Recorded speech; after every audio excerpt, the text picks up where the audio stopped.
Welcome to Bonano TV's One-on-One with Dr. Kasonso. This weekend, we examine the impact of early withdrawals of NAPSA contributions now permitted by the new Dawn administration in Zambia.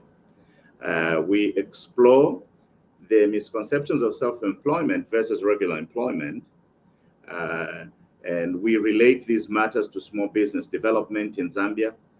And of course, we make public policy recommendations. So like, subscribe, follow Bonano TV on Facebook and YouTube. And before we get started, I'll give you a few minutes to share this important discussion with your friends and family on Facebook and YouTube. Whilst you're doing that, I will let the legendary Olia Band entertain us with a classic piece of Kalindula Code, Chenda Mundeke.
Kawa, kwa hiyo ya leo, kama tulicha, chamusa na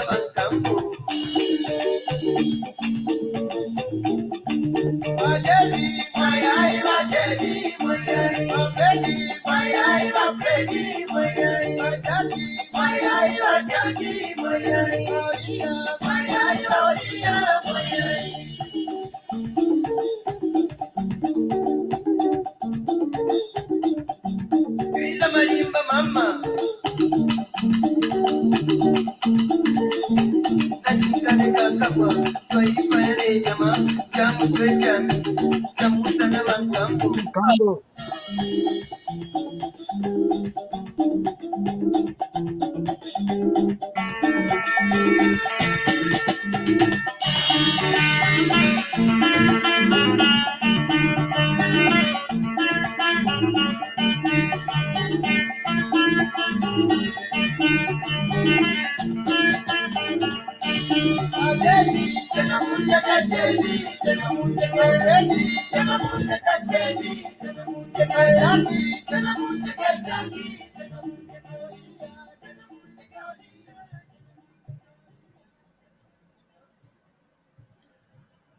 Hi, Robbie.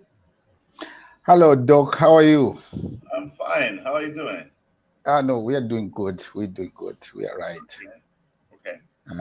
I don't know how you've been too. I have just been fine. The weekend is here. We have to rest and watch some games and enjoy what is here to enjoy. Oh, beautiful, beautiful. Yeah. Yeah. Okay. So what did you do? So where's Martha? Martha, well, are we live? No, I don't see Martha here. Anyway, let's get started. You as usual take that spot. She will join us later. Okay, Martha is trying to connect, but she will find us on the way. I guess she will find us on the way. All right. Mm-hmm. Okay. Yeah, so you can go. Okay, right. Welcome to Bonano TV, one-on-one with Dr. Kasonso.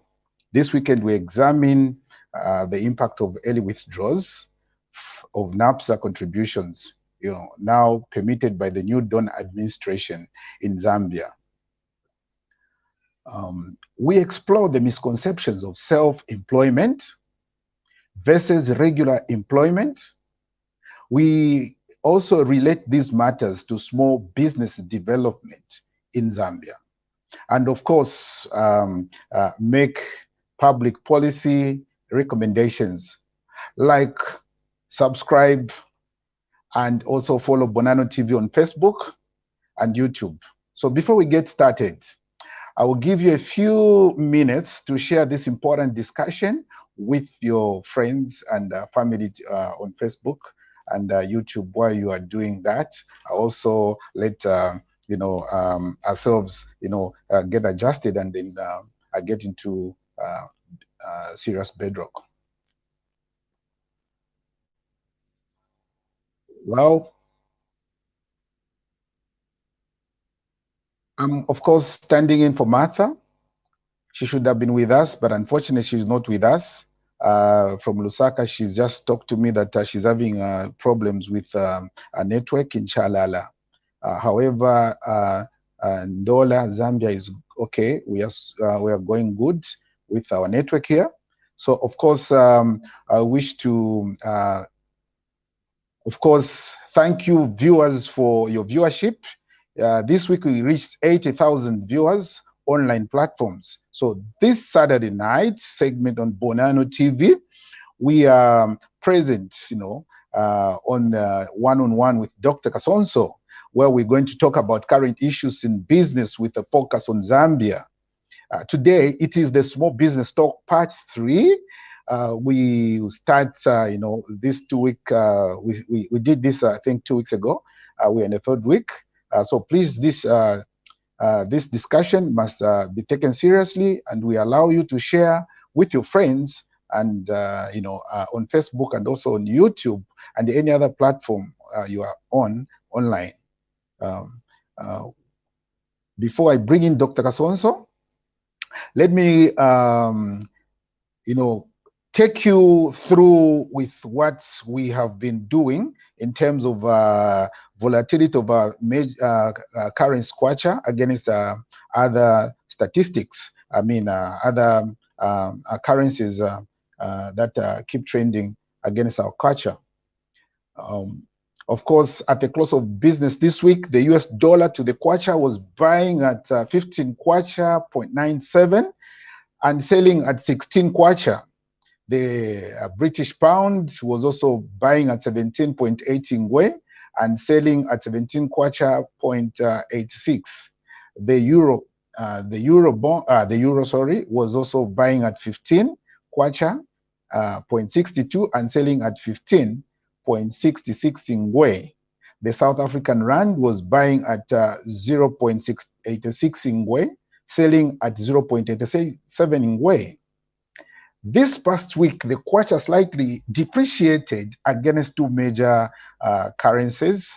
That's the US dollar and the euro.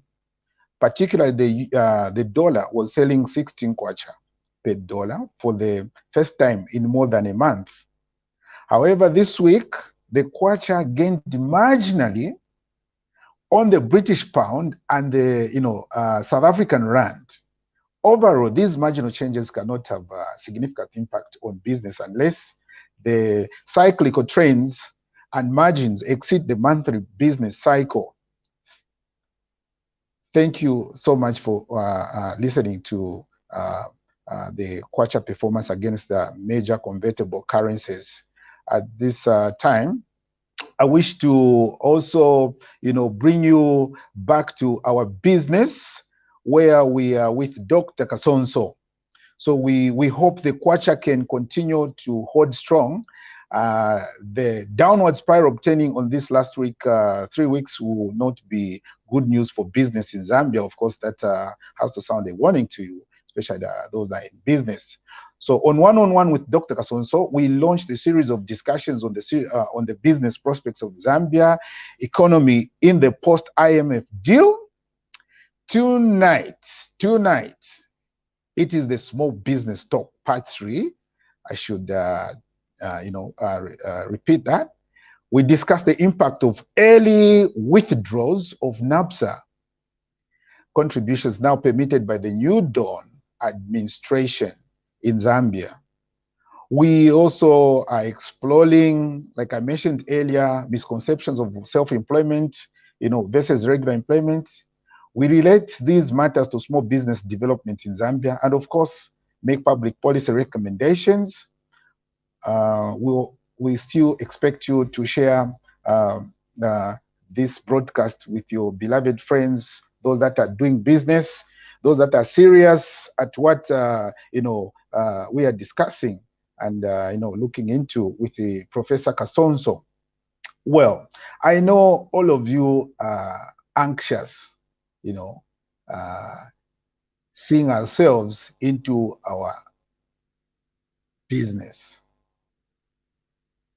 At this moment, I wish to welcome Professor Kasonso. Professor Kasonso, you're welcome to Bonano TV, One-on-One with you, Doc. Welcome tonight. Thank you, Robbie. Thank you, Robbie. I'm very excited to be part of this important discussion. Yeah.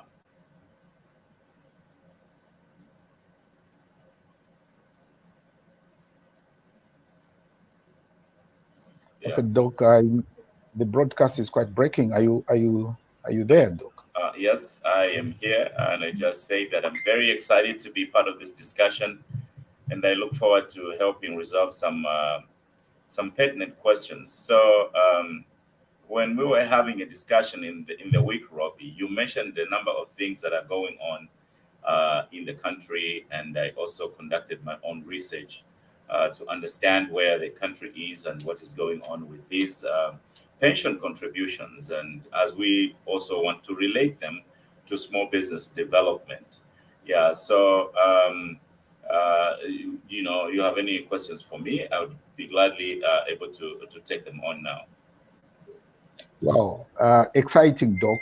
You must expect a lot of questions today, and very challenging questions. It has been a hot week, Doc. I should be able to assure you that if into kuno people are excited about the pronouncement of partial payments regarding NAPSA benefits. Now, Dr. Kasonso, there are robust discussions about this topic here in Zambia. A near firestorm has risen about the early withdrawals of the National Pension Scheme Authority, NAPSA, contributions now permitted by the New Dawn administration. What is this business all about, Doc? What is this business all about? Over to you, Doc.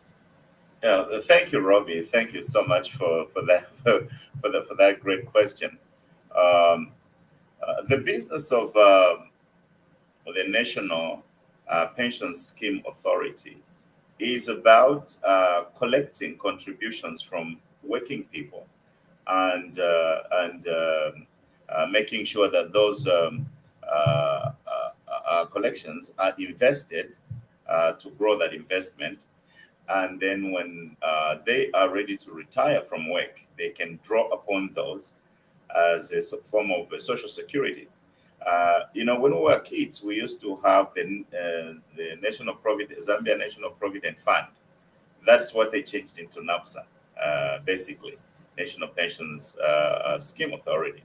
So the main issues around the pensions in Zambia, of course, it's one of the institutions that suffered greatly from the liquidations and the winding up of companies that took place in the early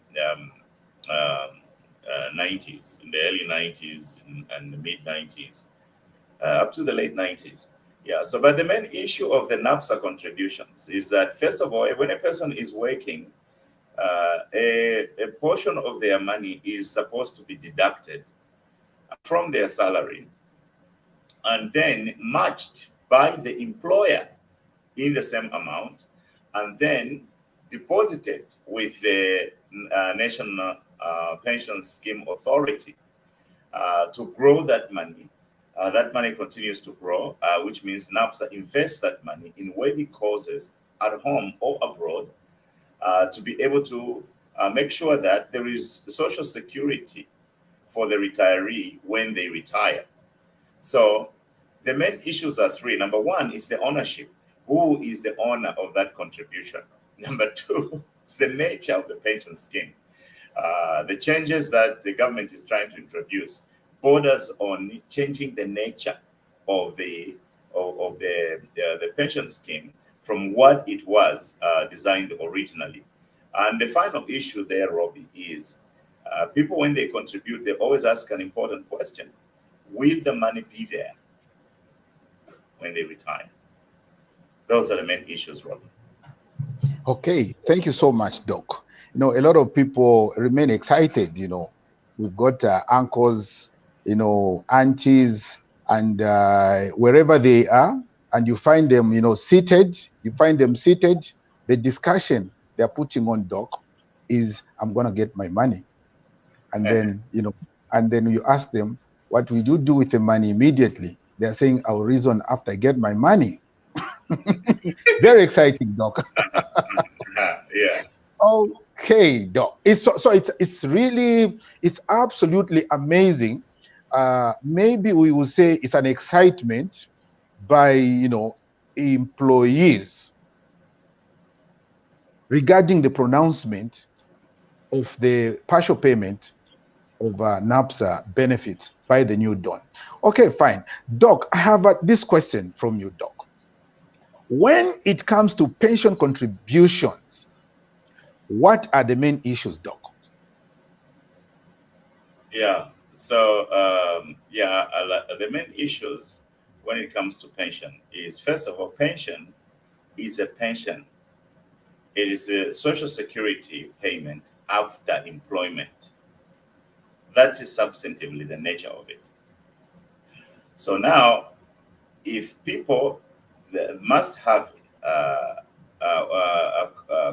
withdrawals or early withdrawals from the pension scheme, what that means is that they are appropriating distributions. So from the pension scheme standpoint, they are doing distributions. So under what circumstances, under what conditions must these withdrawals be made? So the government is trying to change the original rules so that people can have a portion of that money available for some of their needs. Now, the main issues are two. I hope that those have been established in this policy. There must be qualified distributions and non-qualified distributions. Qualified distributions are withdrawals upon reaching a certain age, and also taken when a person has a disability. That's a qualified distribution, or made by a beneficiary or your estate after your death. Is a qualified distribution, or used to buy or rebuild your first home. So that is generally the main issues around that. So what contributors ask when they contribute is the money. Who is the owner of the money? Of course, the owner of the money is a contributor. Now, there is also an issue of the vesting period. In best practice, you have to have worked. Okay. You have to have worked a certain number of years for you to be eligible. So that must be made very clear. You must have worked for a certain number of years.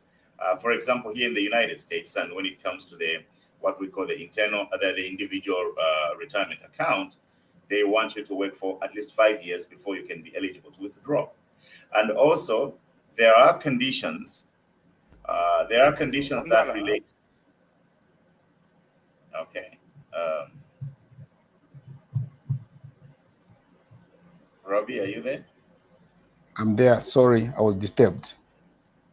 Yeah. So there are conditions that must be met. For example, you must have held a job for 5 years, and you must have been contributing to that, to the IRA or to the individual retirement account. And so it's all the issue is Social Security. Really, those funds are create Social Security for people, that the money will be available and will be there long after they have left employment. So if the money is assured that it will be there, so then there must be what we call qualified distributions. A qualified distribution is when they reach the age, and then they can take out that when they have a disability, and also when they've died, and also in best practice, they should also be able to take out that if they are trying to use the money to build a home. Those are qualified, but there are also non-qualified distributions. Yeah. Thank you, Doc. So here we go. You have highlighted with qualified and non-qualified distributions from NAPSA. So looking at how you've really explained very well, if Mwalondolo Lagwino Sanev, because I know we have a lot of beneficiaries from NAPSA in our country here. And most civil servants are beneficiaries of NAPSA. Those who were with the other NAPSA, pensions fund were shifted, and they are with NAPSA. And then looking at these, others have already clocked about maybe let's say 15 years. Others have gone above 10 years, and there are those others that are about 5 years. Now, Doc, maybe let me take this opportunity to find out on behalf of the masses. Others are saying, I can get a loan from the bank, basing my collateral on NAPSA distribution, NAPSA benefits. Doc. Yeah, no, actually, the way the pension schemes are usually structured, I haven't gone into details on how the NAPSA have structured theirs. But in best practice, One of the things you do is you take out a distribution from you take out a distribution from the you take out a distribution from the your contributions, um, you know, to avoid getting a loan from the bank. So if you have access to a loan from the bank, then you should go ahead and borrow. But you can't use the contribution, the distribution as collateral. One of the advantages of that withdrawal is to avoid you taking out a loan from the bank to make a qualified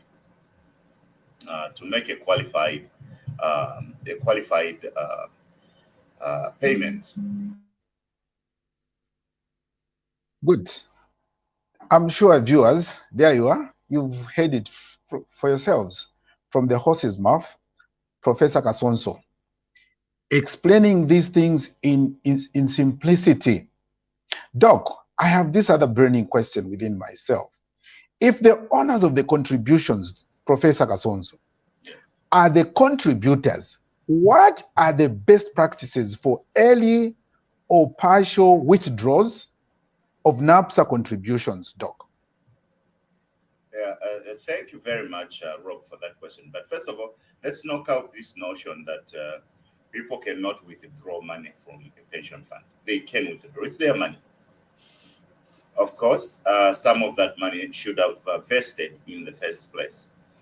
And the vesting of those funds are after they've worked for a certain period of time, or that's when even the employer's portion becomes available. So best practice is usually the employee contributes, and the employer also contributes the same amount to make it into that fund, so that that fund is growing to ensure social security of the contributor after retirement.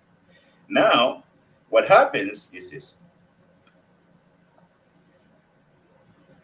If at any given time, a person should be able to withdraw it because it's their money, get some out of it. Yeah, so that's what probably the government is going to do here, is to get people to withdraw some of that money because they recognize that they're the owners.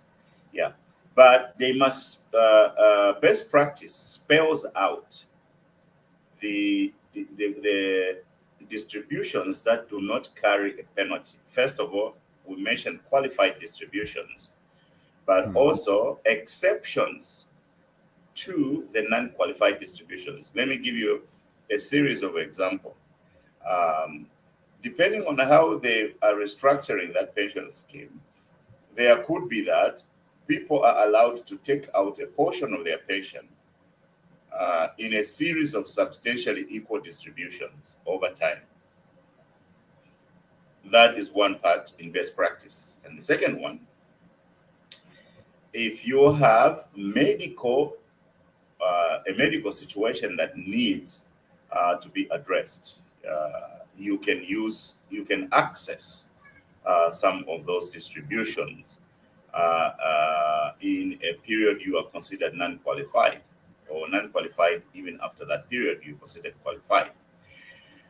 So paying for medical bills, and also if you have a problem with the revenue service and you need to pay a lot of taxes, you can be allowed to access. That's in best practice. I'm not saying that's what we have in Zambia, but in best practice, if you are owing the revenue service taxes or anything like that, your levy, you can withdraw some to pay for that. And also qualified, what are called qualified reservist distributions. Or if you need money for disaster recovery. For example, somebody can argue that the COVID was a disaster. People can withdraw and access some of that money to recover from a disaster. That's in best practice. And then you can also, if you need money for You can take out a distribution to pay for qualified education expenses for yourself or for children. In best practice, there is that exception. People can access those funds to go and pay for qualified education expenses. And another one that you'll be surprised that is also found in best practice is early withdrawals. As an exception to non-qualified distributions, is you are recovering the cost of childbirth or adoption expenses up to a certain amount. So I don't know in the policy for the UPND if they have streamlined it that way. So, but what I do know is that the early withdrawals from a pension scheme and stuff like that should not create a firestorm in the news. It's a no-brainer. Abene bandalama nibali abali esonka nabakosi bakukunchita bakampani abalebika pakali pamu. But amapange yakwa bati babula shitendalama elo nomba baye chitantwanikane baye kongwera pona shimbi kanshi kongole shatu ya shani kumkoshi wa Zambia nebe chalo tili kongole emefo kongwera pona shimbi pali NAPSA sure. Over to you, Ravi. I hope I've answered that question. Yes, Doc. Actually, around oscillating within that question I posed, and pertinent issues and fundamental issues that you've talked about, Doc. We had Dr. Luvinda Habazoka discuss this matter, regarding NAPSA, partial payment. He had his own view. He talked of him in his contribution. He was concerned about a common Zambian's future. He looked at the behavior of a Zambian, the common behavior of a Zambian. Where you get money, chadila nomba. Do you know me? I don't know mwalibu kushakola ngana kwatenda rama. Oro litira kuba no do you know me? Ero balela do you know me? So alanda Dr. Luvinda Habazoka ati inena umfoluse bantu kuntanshi abantu bala abama destitute. That's where I think over 50%, that's where he was weighing on. But again, he didn't also allow people probably to critically, think through that. Inena Monanati, I think through this fora, ya Bonano TV, one-on-one with Professor Kasonso. Professor Kasonso is here to help us, with the future confusion that everyone is anticipating, so that they can laugh at somebody who has brought this policy. We will not look at the other impact, that might affect the institution itself. It's none of our business here on Bonano. It's none of our business. Our business is on the beneficiary. Chapwa, doc. To Asanta Mwan. So what we are saying, what is revolving around there is that, Doc, because we are discussing, business issues with a focus on Zambia, and Zambia is having this exciting moment of, accessing funds from NAPSA. Those investments we've done with NAPSA, getting it. There is this misconception. I don't know, maybe I may call it misconception, or it's a mystery, where people are calculating to say, I have worked for NAPSA, for example, for about maybe 10 years. And they've calculated their, contributions. And all of a sudden, they are adding this interest. Doc, help us. Osheku NAPSA. Interest is it an investment worth attracting? Maybe looking at money, value for money. Is it an investment giving us, value for money?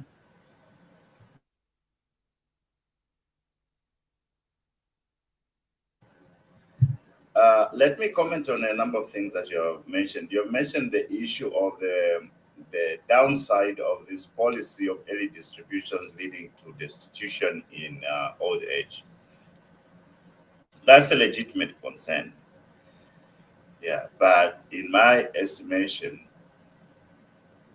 the benefits. Sorry.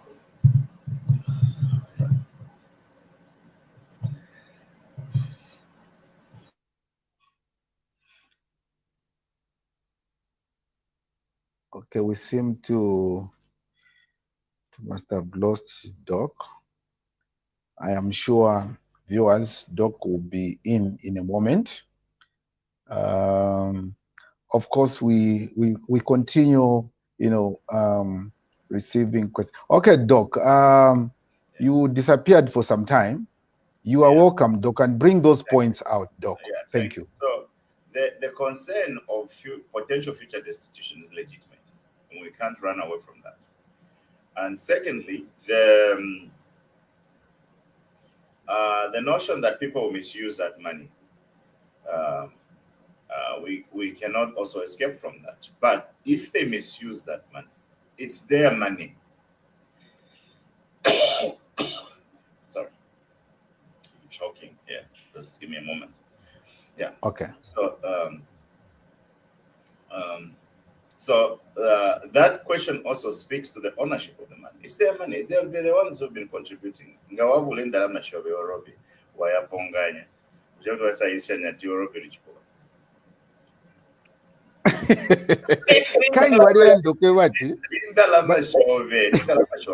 So now the concept is this. People should be allowed to spend their money. That's simple. People should be allowed to spend their money. That's very simple. We can't hold this idea that government is better to keep the money for the people. Look at the irresponsible government that we had, what it did. The borrowings exceed the value of anything we are producing in the country. Is that the responsibility you would like to trust with your money if you were a pension contributor? So the people, yes, here and there we may have anomalies and irresponsible characters, but the people, individual families, the contributors, the owner of the money are more responsible than the average government. That's all. Wow. That's all. And two, if the owners should access part of the money, what is needed in the policy is to streamline things that they can spend that money on.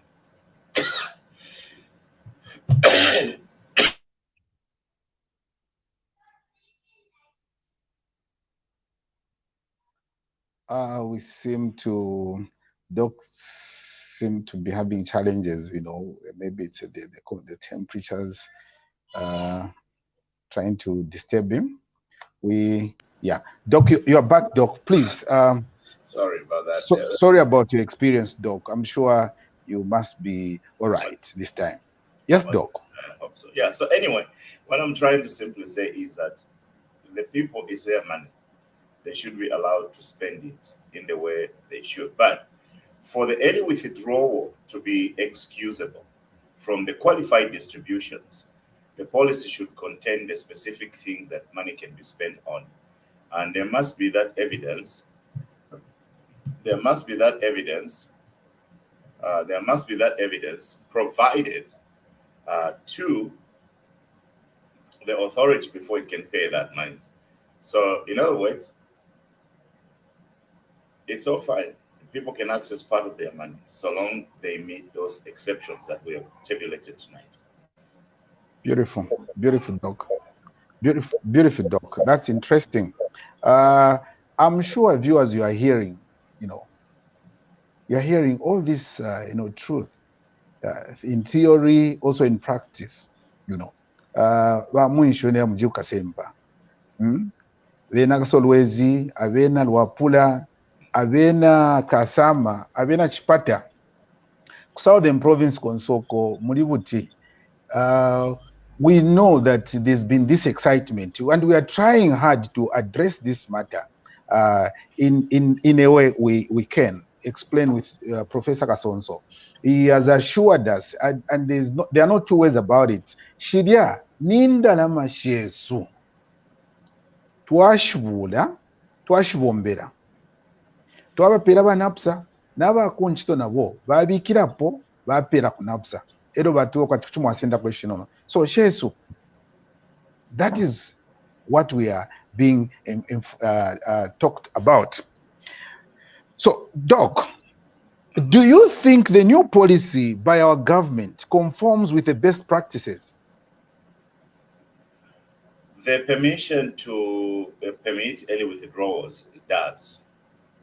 What I'm not sure about are the details. You know, we have a phrase which we call the devil is in the details.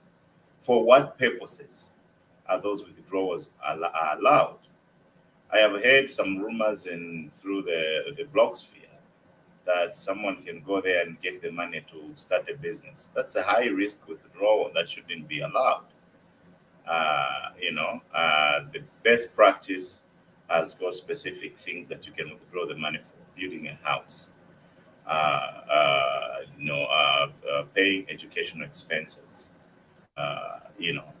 substantively the things that we went through.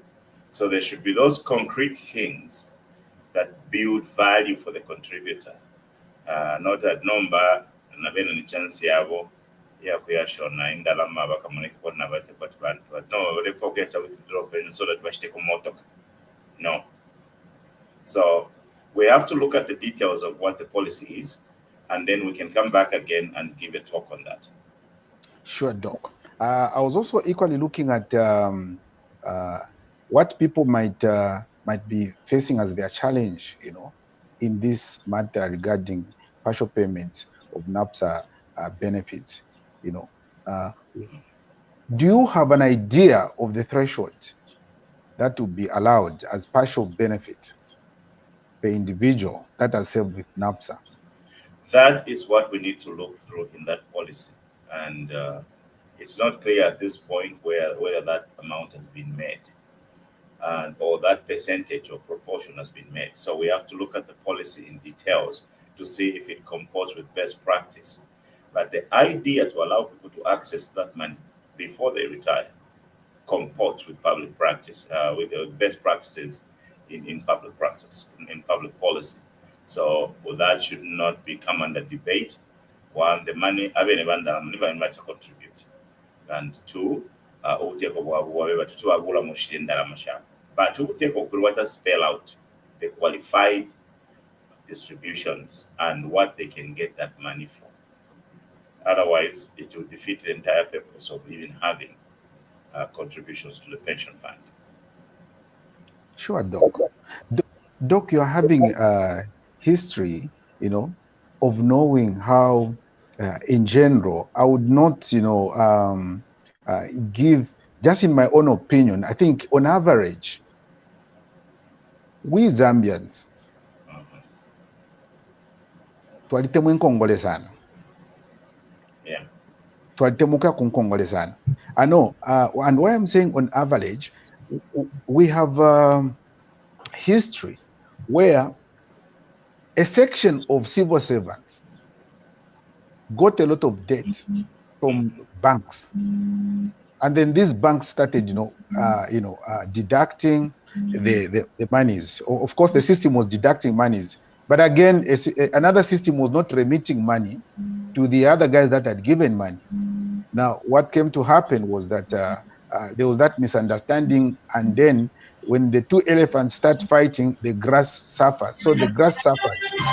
Now, kuabati mutiteko bailout mutulipirireko, and then imonfisove elefo mutusheko. And of course, that was being pronounced a lot, in 2021, this was promising this other one was promising that regarding the same matter. Now, and then we are having NAPSA coming in. Of course, in my own opinion, I would not, I wouldn't scare out the fact that there will be some mismanagement of our own monies as Zambians. That can happen. But again, I want to assure somebody to say, if we are going to face that devil, of tempting us to just mismanage funds, Bonano TV and Professor Kasonso are there.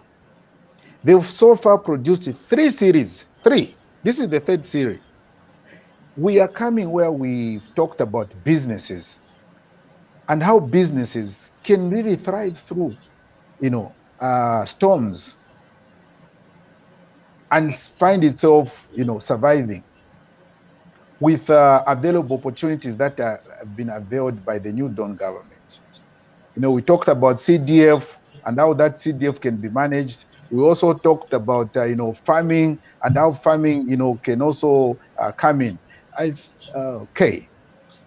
How can we really re-emphasize on that one, Doc?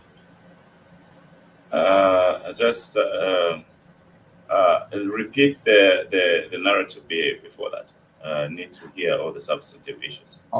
Okay. Are we having chance as viewers that are watching you, Doc? Maybe having an opportunity of, trying to find out other issues that we've discussed in the three series, Doc, especially regarding business, because other people might get the money with a view of, seriously getting into business than allowing themselves to get into a loan which will attract interest, but they want to get their money and go with their plan. Yeah. What is your take on that one, Doc? Yeah, everything, all things equal, Rob, what we need to recognize is that the contributor is sovereign. They can use their money on whatever they want to use. But as long as it is mandatory, required by law, the law should not be scattered. The law should be able to be sustained. The law is that there should be social security for a working person to have money after they retire. Because when they retire, there are law on opportunities, there are law on energy, there are law on most of the things that they need to make money. So that is money they have made, and then they can live off of some of that money. That is a very important thing to accept. Actually. Thank you, Doc. I had a lot of questions for you. Thank you very much for having a wonderful time with us on Bonano TV, Professor Kasonso. It hasn't been a very good, a day for you, coming in and, breaking in for, a little cough that is, we've seen it. Okay. Now, let me bring in teammates on Bonano TV. Greetings and a brief comment or any question, on topics tonight.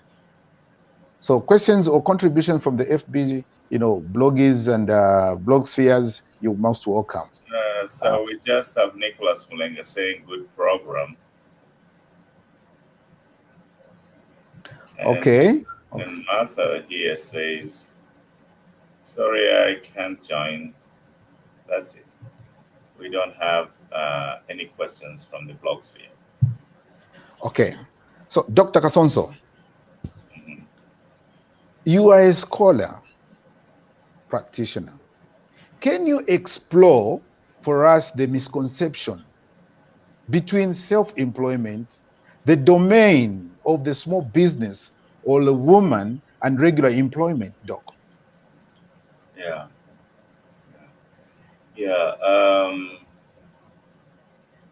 There are several of them, Rob, but for the purposes of this show and the fact that we must be mindful of time, let's just look at 6 of them. For people who want to venture into self-employment, most of the time they want to say, all I need is a passion and a good idea. A passion and a good idea. And usually that is not enough, because you need to formalize your enterprise, and you also need to contribute to NAPSA for yourself. Yourself and the business contributes on your behalf, so that you can have that money available for you post-retirement. That mostly in Zambia we don't do. So there is that misconception that all you need is passion and a good idea to work it out. No, you need to structure your business so that you can relate all those factors that are working in your business to a formal way of life that is comparable to regular employment. The second misconception is that if I'm self-employed, then I must do all things in the business. And that is a misconception as well. You know, you don't have to do everything if you're self-employed. You can delegate significant portions of your work to other people. And that is normal. It's a normal way of doing business. Now, the other thing is you become your own boss. Of course, you're your own boss. But, you know, for the regular employed person, the most dreaded person is their boss. You don't want your boss in your business. Yeah, but in self-employment, the excitement of the thrill is that you become your own boss. You don't have to report to anyone. But it is a misconception. There is a misconception there that being your own boss brings you into a place where you can do things on your own. There is a downside to that role. The downside is the responsibilities that you have to have towards your customers, your clients, and if you have even employees. So, being your own boss as a thrill is really not there because it's a place of responsibility to run your own business as a small business developer. And then the other one is, misconception is we think that we have more free time. You know, we have more free time. That is also can be so further from the truth. Being self-employed doesn't mean you have more free time. It means that you are going to work actually more than the 40 hours that you can work if you're employed by someone else. That's the way it is. That's the way it is. So, being self-employed or running a small business means you have to put in the hours to get things done. And since you're not reporting to anyone, you're responsible for even sweeping the floor in your company. If the floor is not swept, cleaning the bathrooms for customers, if the bathrooms are not clean, and things like that. So self-employment doesn't mean more free time. No, it means actually double the time. So there is a misconception that when you're self-employed, you have more free time. And fifth is that starting a business let you write off all your expenses. Now, this goes to businesses that have to pay taxes. You know, there is a misconception. We think that if I am self-employed, then whatever I'm spending, I can just write it off as a business expense. No, no, no. By law, there are certain expenses you can withdraw from your income. Because in running a business, you're required to pay taxes to ZRA. Yeah, but it doesn't mean you can go and spend money wherever you want to spend it and come and write it off in the taxes. That is a misconception. And lastly, but not the least, is an issue we talked about last week. The issue we talked about last week was that sales is the most important number in your business. I've got to get more sales. Yes, you've got to get more sales. But really, for you to survive in self-employment, what you need is more cash. So you need to focus on generating more cash rather than just making sales. You can sell a lot and get paid none of it back. You will go out of business. So those are just a few misconceptions that we put in the show to try and inform the small business developer, because small business in the Republic of Zambia or anywhere in any other country are the generators of the most of the employment that we're going to have in the economy. So if we can promote small businesses, we will tackle the 7 million unemployment population in the Republic of Zambia. Thank you, Mr. Chibolo. I hope that helps. That really does. That really works, Doc. Thank you so much. One more last question with a few, maybe in 3 minutes.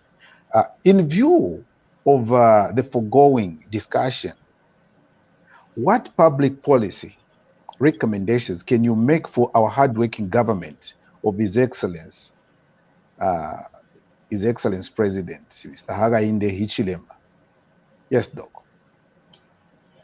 Well, thank you. It's very difficult to make a public policy recommendation in 3 minutes, but I will just mention 3 things. Number one, the early partial withdrawals from the NAPSA should be spelled out clearly what the people can withdraw the money for, and should actually directly tell the contributors that those NAPSA distributions cannot be collateralized as debt for borrowing more money. And then secondly, so far as the development of small business is concerned, small businesses should be encouraged to be contributing to NAPSA, formalize and contribute to NAPSA. You know, they shouldn't just be quiet. They don't know anything. If nobody's talking about it, nobody will do anything about it.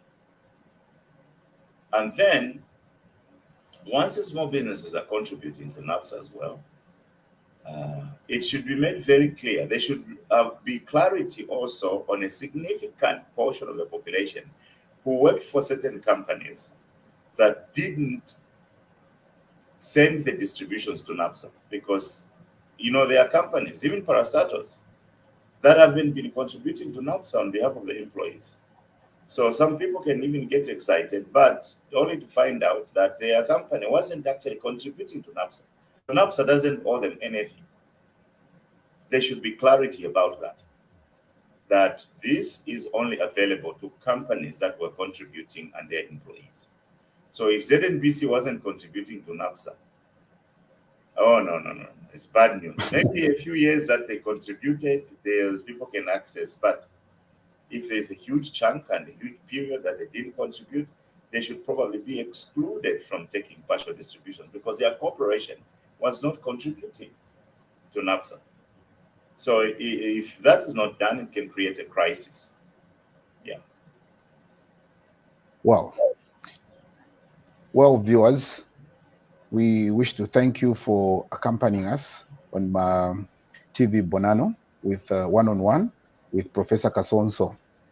Professor, we want to thank you so much for your time coming on Bonano TV on this edition, part 3 of one-on-one with Professor Kasonso. Would you love to say something before we end the program? No, I am done. You can end the program. Thank you so much. Well, viewers, we've come to the end of our program. Remember to tune in next time at the same time, 20 hours to 21 hours. We are always there for you, Bonano TV. Bye.